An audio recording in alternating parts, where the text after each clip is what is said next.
పేరు ప్రసాద్. నేను సుస్థిర వ్యవసాయ కేంద్రం నుంచి వచ్చిన ఆదిలాబాద్ నుంచి. మేము ఇట్లా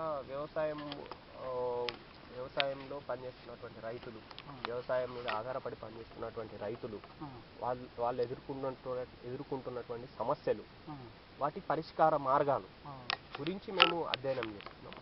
సో దీనిలో భాగంగా మేము రైతులు యొక్క బాధలు, రైతుల యొక్క సమస్యలు అర్థం చేసుకోవడానికి మేము ప్రయత్నం చేస్తున్నాం. సో నమస్కారం సార్. మీ పేరు? భూమన్న. మీదే ఊరు? చెర్లపల్లి. మండల్ తలమాడు. మీకు ఎన్ని ఎకరాల భూమి ఉందా సార్? 6 ఎకరాలు ఉన్నాయా? మొత్తం పత్తి వేసిరా? జొన్న పోసిన ఒక సగం. ఓకే, సగం బస్తా అంటే ఒక 6 ఎకరం. మిగతా 5.5 ఎకరాలు పత్తి పెట్టిరా? ఇక్కడ ఎన్ని ఎకరాలు ఉన్నాయి సార్? ఇప్పుడు ఇక్కడ 3 ఎకరాలు. ఇక్కడ 3 ఎకరాలు ఉన్నది. ఇంకా 2.5 ఎకరాలు అటు ఉన్నదా? ఇప్పుడు ఎట్లున్నా సార్ పత్తి? అది మొత్తం పోయింది, జోక్ పోయిందా? మొత్తం గడ్డ అయిపోయింది పూరా. ట్రైనింగ్ చేసినాం కానీ అది సమస్య పట్టలేదు. వచ్చా, ఇప్పటిదాకా ఎంత ఖర్చు పెట్టారు సార్ అందదా మీరు 5 ఎకరాలకు? 5 ఎకరాలకు ఇక పెట్టిన తీరు ఉంటుంది. అది ఇక విత్తనాలకి ఎంత పెట్టిండొచ్చు? విత్తనాలు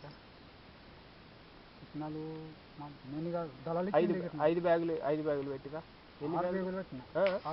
6 బ్యాగులు పెట్టిరా? ఏమైనా ఫర్టిలైజర్ ఎంత పోసిరు? 15 బ్యాగులు పోసిరా? ఏమేమి పోసిరు? యూరియా 20 15 ఫర్టిలైజర్ బ్యాగులు, 5 బ్యాగుల విత్తనాలు. ఇంకేమైనా గడ్డి తీపిచ్చిరా? తీపియలే. మొత్తం మీరే వేసిరా సొంతగానా? మొత్తం 5 ఎకరాలు కైకిలు పెట్టలే. ఇప్పుడు ఎట్లున్నది ఈ సంవత్సరం మీకు వ్యవసాయం? అంటే బాగా పరిశాన్ ఉన్నదా? ఇప్పుడు ఎట్లా అనిపిస్తున్నది మీకు? అంటే దిగుబడి గురించి ఆలోచన? ఇప్పుడు తక్కువ వస్తున్నది దిగుబడి. ఎవడైతే దిగుబడి రాదా? ఎంత ఆలోచిస్తున్నారు మీరు దిగుబడి? ఎంత అని చెప్పాలి దిగుబడి. అంటే ఇప్పటిదాకా మీరు ఏమన్నా తీసిరా? పత్తి తీసిరా? పత్తి ఇప్పటిదాకా ఏమన్నా ఏరిండ్రా? పత్తి ఏరిండ్రా? ఒకసారి ఏరినా. ఎంత వచ్చింది? 3 క్వింటాలు దిగుబడి వచ్చింది. 3 క్వింటాలా? ఇప్పుడు ఇంకెన్నిసార్లు ఏరుతారు? ఇప్పుడు 3వసారి అవుతుంది. ఇప్పుడు ఇంకెంత వెళ్తుంది అందాదా? అంటే 15 దాకా. 15 క్వింటాలు. ఎంత మొత్తం? ఒక 5 ఎకరాలల్లా అది అయితే పోయింది. గుట్ట మీద 2 ఎకరాలు పోయింది. మొత్తం 2-3 ఎకరాలు 3 ఎకరాలు పోయింది. మొత్తానికి పోయిందా? ఈ 1 క్వింటాల్ వెళ్ళదా దాంట్లో? 1 క్వింటాల్ దాకా 1 క్వింటాల్ దాకా వెళ్తుందేమో. మరి ఇప్పుడు మీరు పెట్టిన ఖర్చులు వెళ్తాయా? వెళ్ళదా? మరి ఎట్లా? మరి మీరు 15 బస్తాల ఫర్టిలైజర్ వేస్తే ఎట్లా లాభదాయకంగా ఉంటుందా వ్యవసాయం? మరి ఎట్లా దాన్ని తగ్గించేందుకు ఏమన్నా ఉపాయాల గురించి ఆలోచన చేస్తున్నారా? మరి ఖర్చు పెట్టుబడి తగ్గితే ఏమన్నా లాభదాయకంగా ఉంటుందేమో అనిపిస్తున్నది నాకైతే. మీ ఆలోచన? మా ఆలోచన కంటే ఎవడైతే దిగుబడి రాదు. మరి వచ్చే సంవత్సరం గురించి బాగా పరిశాన్ ఉంటుంది. కాదు, ఇప్పుడు మీరు ఇంత పెట్టుబడి పెడుతున్నారు కదా, ఇప్పుడు 15 బ్యాగుల ఫర్టిలైజరు వేసినప్పుడు మీరు 15 బ్యాగుల ఫర్టిలైజరు వేయాల్సిన అవసరం ఉన్నదా? పెట్టుబడి అంత పెట్టే అవసరం ఉన్నదా? పెట్టుబడి కొంచెం తక్కువ వేస్తే ఏమన్నా లాభం ఎక్కువ ఉంటుందేమో? ఎక్కువ ఉండదు. పెట్టుబడి ఎక్కువ వేస్తేనే ఏమన్నా లాభం వస్తుంది, లేకుంటే రాదా? వాతావరణం కలిసి ఉంటుంది అది. అంటే ఇప్పుడు ఫర్టిలైజర్ 15 బ్యాగులు కంపల్సరీ వేయాలంటారా?